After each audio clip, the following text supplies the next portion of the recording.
Le tambour funéraire battait dans la poitrine de Kumba comme un cœur qui refuse de mourir, et c'est à ce moment précis, au moment où elle jetait une poignée de terre rouge sur le cercueil de Djibril, que la lettre tomba.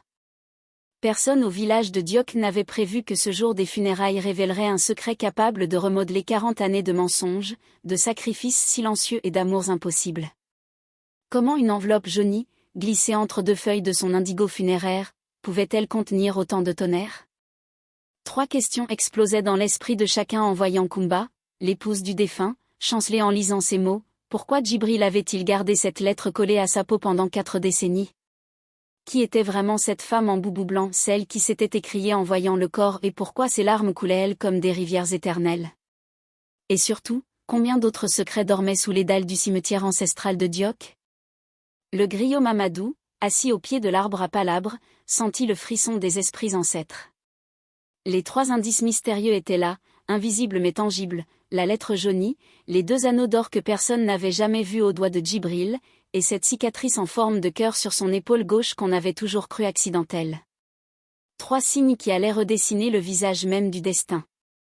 Le village de Diok s'étendait comme une respiration entre le fleuve Sénégal et l'immensité des terres rouges.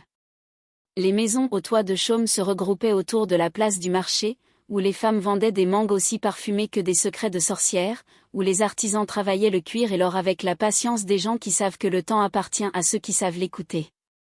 L'air y sentait l'encens de la prière du soir, mélangé à l'âpreté du bout de vache qui servait à blanchir les cours. Les sons s'entrelançaient, le pilon dans le mortier qui écrase le mil, les rires des enfants qui jouaient à l'ombre des baobabs, la voix du muezzin qui glissait par-dessus les toits comme du miel tiède. Djibril était arrivé à Diok 42 ans plus tôt, un homme de 35 ans aux épaules larges, au regard qui n'appartenait à personne. Il venait du nord, disait-on, d'une région où les familles ne parlaient pas et où les hommes apprenaient à porter le silence comme une armure. Son métier? Charpentier. Ses mains créaient des portes, des meubles, des choses qui dureraient. Kumba, elle, était née à Diok. Fille du chef commercial, elle avait hérité de la beauté de sa mère, cette beauté qui n'était pas seulement physique mais spirituelle, celle qui faisait que les gens se taisaient quand elle passait pour écouter le bruit de son âme.